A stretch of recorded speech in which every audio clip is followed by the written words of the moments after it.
मैं संजय कुमार एसआईपी ज्ञान के एक नई वीडियो में आपका स्वागत करता हूं दोस्तों आज हम बात करने वाले टाटा म्यूचुअल फंड के द्वारा जो एनएफओ लॉन्च किए गए हैं उनमें से आज 3 एनएफओ की हम बात करेंगे जो कि 22 अप्रैल को क्लोज होने वाले हैं। 8 तारीख से ओपन हुए थे तो पहला एनएफओ आता है Tata Nifty reality index fund direct growth.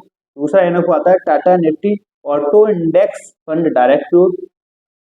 तीसरे इंडेक्स की हम बात करें दोस्तों तो तीसरा इंडेक्स आता है Tata Nifty financial service index fund direct growth.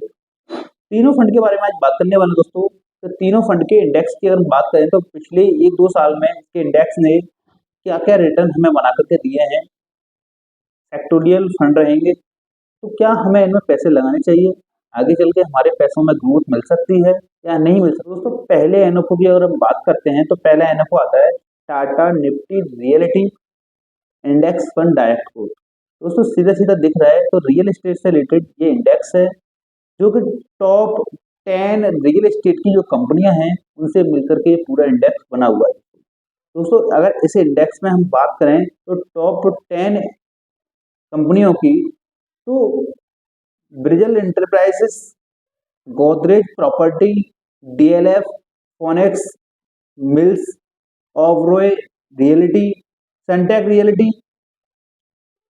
शोभा इंडस्ट्री, प्रेस्टीज एस्टेट, इस तरह की जो टॉप 10 रियल एस्टेट की जो कंपनियां हैं उनसे मिलकर के ये इंडेक्स बना है।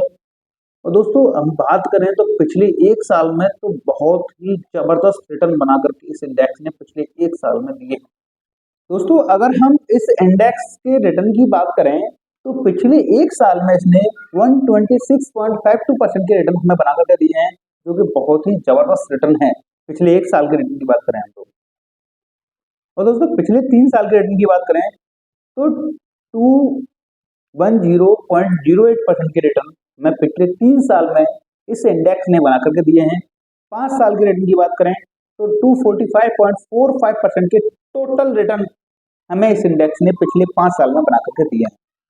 तो दोस्तों Tata Nifty reality index fund की बात कर रहे हैं तो जो एनओफओ आया है इसके पिछले 4 से 5 साल के रिटर्न की बात करें तो बहुत ही अच्छे रिटर्न बना करके दिए हैं हमें। और टॉप 10 रियल एस्टेट की कंपनियां रही हैं और रियल एस्टेट में सभी को पता है कि अभी बूम का माहौल चल रहा है, यानी रियल एस्टेट में अच्छे खासे रिटर्न हमें देखने को मिल रहे हैं। तो सेक्टोरियल फंड है, अगले 2 से 3 साल के लिए हमें इसमें रिटर्न देखने को मिल सकते हैं। और सेक्टोरियल फंड दोस्तों मैं सलाह दूंगा सिर्फ 2 से 3 साल तक ही सही चल पाता है, बाद में रिटर्न इसमें कभी कभी बहुत नेगेटिव मिलते हैं, कभी कभी बहुत ज्यादा रिटर्न देखने को मिलते हैं। ऐसा कि पिछले कोविड के समय पर हुआ था, रियल एस्टेट में बहुत ही नेगेटिव रिटर्न देखने को मिले थे। आप देखो तो यूक्रेन रसिया वॉर वाला जो मार्केट मंदी चली थी पिछले 1 साल में 2022 के टाइम पर, तो उस समय भी रिटर्न थोड़े कम देखने को मिले थे रियल एस्टेट। दोस्तों दूसरे एनएफओ की हम बात करें तो दूसरा एनएफओ आता है टाटा का Tata Nifty auto index fund direct growth. ये दोस्तों ऑटो इंडस्ट्री से रिलेटेड इंडेक्स फंड है। इसके इंडेक्स की हम बात करें तो दोस्तों टॉप 15 ऑटो सेक्टर की जो कंपनियां हैं उनसे मिलकर के ये इंडेक्स बना है। इसके सेक्टर की कंपनियों की बात करें तो बहुत ही जबरदस्त कंपनियां इस सेक्टर में हैं। अभी टॉप 15 कंपनियों की बात करें हम तो सोना, VLW, Motherson, Bajaj auto, Tata Motors, boss, Ashok Leyland, Eicher motor, MRF, TVS, hero MotoCorp, Maruti, इस टाइप की टॉप 15 कंपनियां इस इंडेक्स में अभी शामिल हैं। दोस्तों इस इंडेक्स के पिछले परफॉर्मेंस की अगर हम बात करें दोस्तों, पिछले 1 साल में, पिछले 3 साल में, पिछले 5 साल में किस तरह के रिटर्न इस इंडेक्स ने बना करके हमें दिए हैं, तो पिछले 1 साल में 69% के रिटर्न इस इंडेक्स ने हमें बना करके दोस्तों दिए हैं। पिछले 3 साल के रिटर्न की बात करें तो 132.07% के रिटर्न पिछले 3 साल में टोटल रिटर्न बना करके हमें दिए हैं। पिछले 5 साल की बात करें तो 148.95% के टोटल रिटर्न इसने हमें बना करके दोस्तों दे चुका है ये इंडेक्स अभी तक। दोस्तों ऑटो सेक्टर में अगर आप रुचि रखते हो और आपको लगता है कि ऑटो सेक्टर आने वाले समय में बहुत तेजी से बूम कर सकता है तो आप इस एनएफओ में पैसे लगा सकते हो।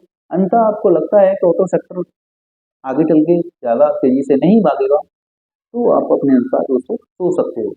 मैं अगर आप देखोगे दोस्तों तो आने वाले समय में ईवी के कारण इन सेक्टरों में बूम हमें देखने को मिल सकती है, क्योंकि इसमें कुछ टायर की कंपनियां हैं, कुछ मोटर व्हीकल की कंपनियां हैं, यानी टॉप ऑटो सेक्टर की कंपनियां इसमें शामिल की गई हैं। दोस्तों पिछले 5 साल तक के परफॉर्मेंस इस इंडेक्स फंड के बहुत ही अच्छे रहे हैं। तो दोस्तों इस एनएफओ में आप अपने रिस्क के अनुसार पैसे लगा सकते हैं। तीसरे एनएफओ की बात करें तो तीसरा एनएफओ टाटा ने लॉन्च किया है, Tata Nifty financial service index fund direct growth.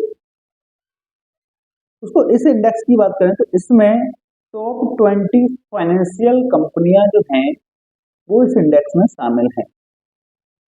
इस इंडेक्स में बात करें हम टॉप 20 में तो Muthoot finance, ICICI finance, ICICI prudential finance, HDFC bank, SBI card, Shriram finance, SBI bank, Kotak bank, इस टाइप की टॉप 20 फाइनेंशियल कंपनी इस इंडेक्स में शामिल हैं। दोस्तों फाइनेंशियल सेक्टर का इंडेक्स है, जैसा कि नाम से दिख रहा है, तो इसमें आने वाले समय में भी हमें अच्छे खासे रिटर्न देखने को मिल सकते हैं। पिछले समय में भी रिटर्न अच्छे खासे देखने को मिले हैं।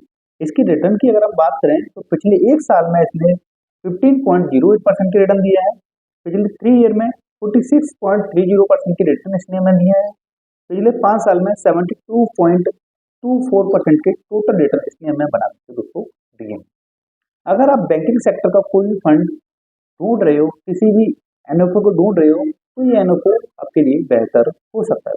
इन सेक्टर्स की बात करें तो टाटा ने दोस्तों फाइनेंशियल सेक्टर, ऑटो सेक्टर और रियल एस्टेट सेक्टर, तीनों सेक्टरों के अलग अलग इंडेक्स फंड लॉन्च किए हैं, जहां से आप एक किसी पर्टिकुलर सेक्टर में अगर अपना इन्वेस्टमेंट करना चाहते हो तो वहां से आप इन्वेस्टमेंट पर्टिकुलर सेक्टर में दोस्तों कर सकते हो। तो दोस्तों ये थे टाटा के 3 एनएफओ, जिसके बारे में आज अपने डिटेल में चर्चा की। आप दोस्तों अपने फाइनेंशियल सलाहकार से सलाह लेकर के खुद रिसर्च करके ही इन एनएफओ में इन्वेस्ट करें। बाकी का ये वीडियो सिर्फ एजुकेशनल पर्पज से बनाया गया वीडियो था। दोस्तों वीडियो अगर आपको अच्छा लगा हो तो वीडियो को लाइक करके जरूर जाइएगा और हमारे चैनल को सब्सक्राइब करके जरूर रखिएगा दोस्तों, ऐसे ही लेटेस्ट वीडियो देखने के लिए।